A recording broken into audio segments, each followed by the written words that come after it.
another reason why I was looking forward to having a new season, because I was kind of in that place Dorit was in, like, okay, I now have clarity on my relationships and friendships around me, and I'm gonna go into this not caring so much about hurting other people's feelings. Virtual reality. Olivia Flowers, I am so excited to be chatting with you because you have so much going on, which is very exciting but overwhelming. How are you feeling? Excited, overwhelming, all the things you just said. Well, because I was literally just texting my friend who's planning a wedding right now, and it is kind of non-stop. It's non-stop. And someone told me, they're like, when you pick your wedding planner, you're picking basically the person you're married to for X amount. I was like, okay, no pressure. I'm sure you almost probably know your wedding, like you're like, that's your intimate relationship right now. Yeah, honestly, I never knew just how much you're talking to them, like, constantly. It's not. How has like the expectations of planning different from like the reality of now that you're in the beast? Well, my Pinterest board, is much more glamorous than the reality, but it was really just deciding the city that was the hardest thing for me, because I have we moved quite a bit when I was growing up, so I had different hometowns, and I always thought I would just like know, like, oh, this is gonna be the city, but that was the hardest part. I mean, one day I was calling Napa, and the other day I was calling Greenville, South Carolina. Like, and that's my mom was like, hone it in here. Like, let's hone in that ADD. Down a little bit. Yeah. We've decided on North America. But I also love, because I was over here, you saying you could do different dresses. You could just do different wedding venues too. That's true. You're like, guys, rehearsal dinner in South Carolina, and then a flight to Napa, and you're gonna have a little party going. I'll see you at the after party in Vegas. Are there any because like I don't know if you are now in the headspace, but my friends who are planning weddings now, when they go to weddings, they basically, it's kind of like they're like nitpicking and like judging. Yeah, is that what totally. Is that how the energy? Yes, I'm the last of all my friends to get married. I really have, just like anytime I go to weddings, I like pick and choose, or I also like call on them and be like, well, what did you do in this situation? And they're like, I just said yes. I just said forget it, say yes. So they've been helpful to like give me the feedback. But that's the perk of going last, I think, in the friend group. Wait, you know what? I feel some people need to hear that. You're like, it's saving the best for last. No, Very for Vanessa sure, Williams. for sure. Are there any wedding trends that you're like, I'm so glad, because that's the thing, trends, like fashion trends and everything, they come and go. Are there any wedding trends that make you be like, oh wow, I'm happy I didn't get married a few years ago when everyone was doing this? Oh, for sure. There was a time where it was just the like pinks, like the hot pinks, and that, I just didn't, I don't want that, like the bright colors, like I want it to be a little more. Well, that makes it more timeless too. Yes, exactly. I don't want, I would hate to have something and like later be like, oh, I fell in, and I'm really bad about falling into like a fad. Like if something's trending, I'll be like, oh, I'm doing this too. And I could see myself doing that at the wedding. So I have to have people like check me and be like, you know what, that's probably not gonna look as good as you think in like 10 years.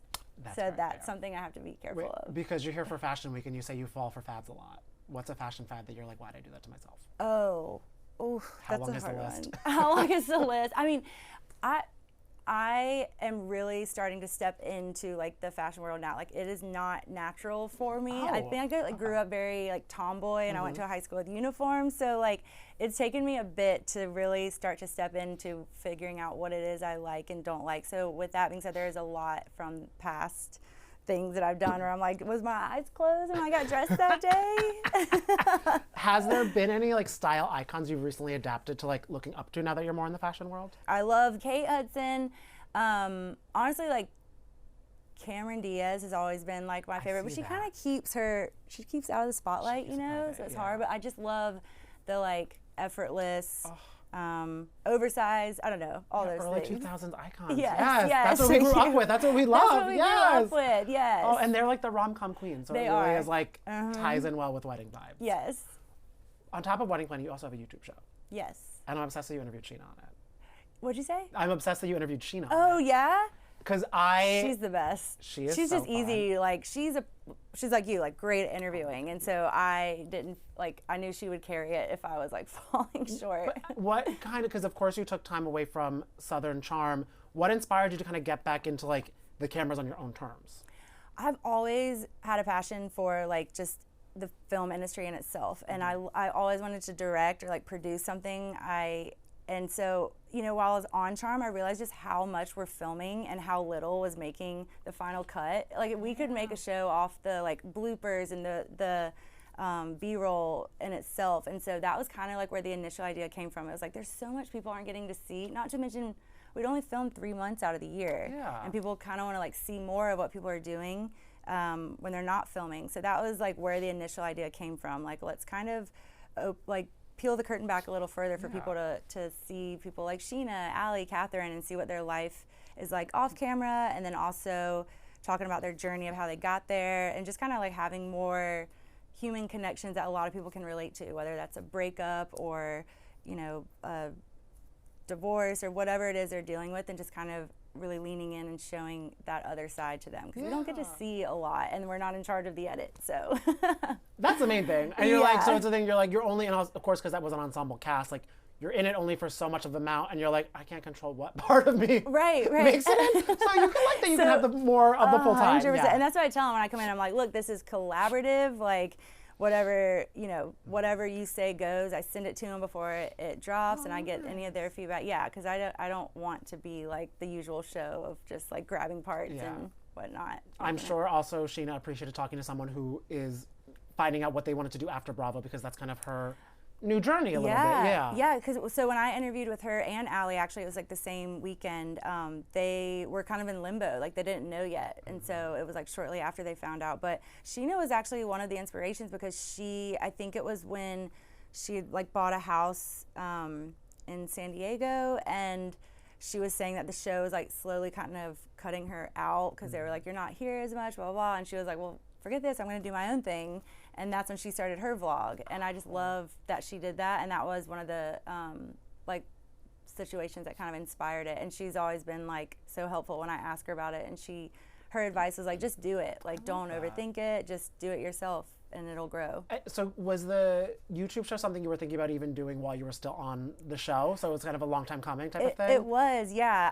I initially wanted to just do like the BTS, like filming, like what all goes into it. I mean, it's hilarious stuff happens, you know, on set, and obviously that's not allowed when I was on contract. So I was like, okay, well, I'll just keep thinking about it. And then, when I parted ways with Charm, I was like, well, this is a good time to kind of jump into that. I love that. Yeah. And you've been bumping elbows with some Bravo loves this week too. Oh yeah. You've been having some fun you partied with Dorinda at Fashion Week. No, you're a New Yorker now. I hope you know. Really, yes. I could not keep up with her if I partied with her. I got the picture, said hello to her, but I was like, I wouldn't be able to keep up. Are there any, because Fashion Week is kind of almost like mini Bravo cons here and there, are there any people you're hoping to really run into while you're in the city? I would love to run into Dorit, because I think her fashion is next level. And I was just listening to something like her interview the other day, and she was talking about how much planning goes into each one of her looks. And it just shows, I think, in every scene. And I love everything about her look. That's why I never mind when she runs 2 hours late, because she's doing it for a purpose. She's doing it, and you have to get that content. You just put that outfit together. Like, I would be taking those window pictures too, whatever those were. Are you watching Beverly Hills this season? I am. I'm getting caught up. I'm a little behind. Are you, then, if you're a Dorit fan, are you loving how Dorit is really coming in an unfortunate way, because she's dealing with a lot, but coming into such her own? I really do love it. And I think I never realized like how, because everyone always gives her a hard time for how much she talks, but she's such an incredible communicator. Like when she has to sit down and like give it to someone, I think she does it flawlessly. I'm like, where has this been? But I also understand that feeling when you're like filming with friends and you want to protect their feelings, and so you kind of like shy yourself back a bit, but it's like really shown that she's completely like dropped that. Like she's like, no, I don't care about anyone's feelings. I'm going to say what I need to say, and I love that for her. I feel you really hit the nail on the head for it, because it seems like the first season she's not like looking to be like, is Kyle gonna be mad if I say this? Like she's just like, yes, no, it's a huge shift, and I love it. Are you like watching it, like seeing that part? Everyone's like, why is she going off? And I'm like, she's just speaking her mind for the first time and not worrying about eggshells of everything, and like that doesn't make her crazy. She's just, I think, And also where it's like, it's kind of at a thing where it's like she's going through a separation. She's having friendship struggles. Who would, like, she's gonna have to talk, and she wants to talk. Like, what, she has things to say. It's just like the people she's talking at, they're not used to her talking at all, so they're like, oh, you're being crazy. It's like, nope, she's just standing up for herself. Did you ever feel you had issues with that when you're like, feeling you're like, oh, I'm gonna be myself, but people, like your cast maybe was like, no, but I think of you like this, and don't get out of that box? I think for me, it was, I was like Dorit in the beginning of always worrying about someone else's feelings, or like protecting a friend, or like constant, like I wasn't ever really standing up for myself. And that's another reason why I was looking forward to having a new season, because I was kind of in that place Dorit was in, like, okay, I now have clarity on my relationships and friendships around me, and I'm gonna go into this not caring so much about hurting other people's feelings. And like that I related to a lot, because I definitely look back at filming and there's times where I don't even really have much of a reaction to things, that like I just want to reach through the screen and be like, say something, like do something, you know what I mean? And so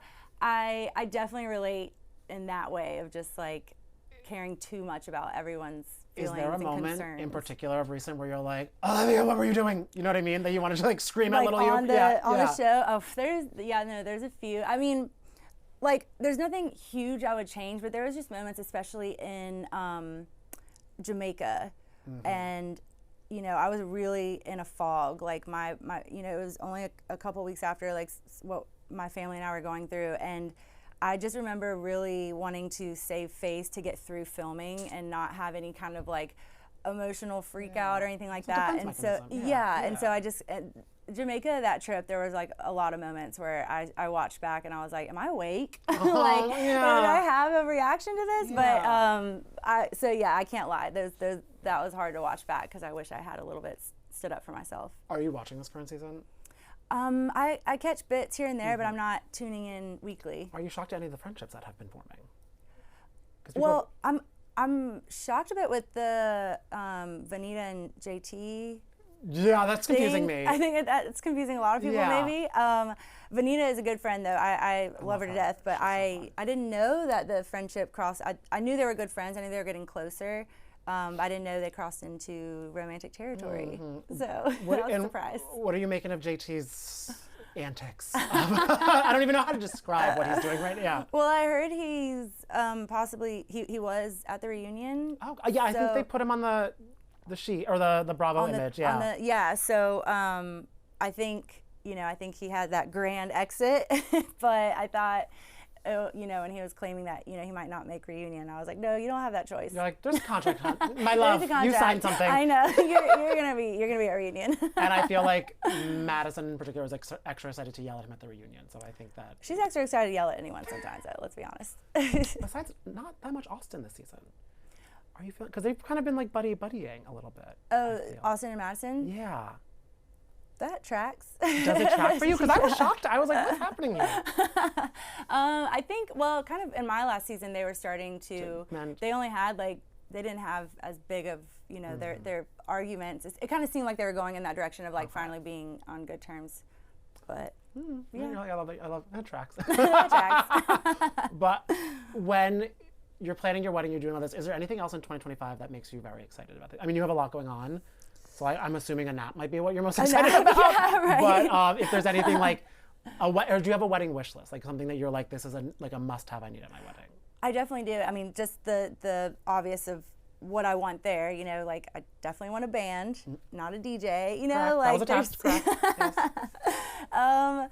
No, honestly, I'm a very indecisive person, and this year has really, especially with like whether it's off-season or wedding planning, has taught me that to be decisive and like go into whatever I choose with confidence. And so I'm really trying to like practice that even in the wedding planning motion. All right, are you still craving a little more tea? Evan, tell them where to go. Make sure to like and subscribe to Page 6 YouTube to check out all of our exclusive virtual reality interviews and more.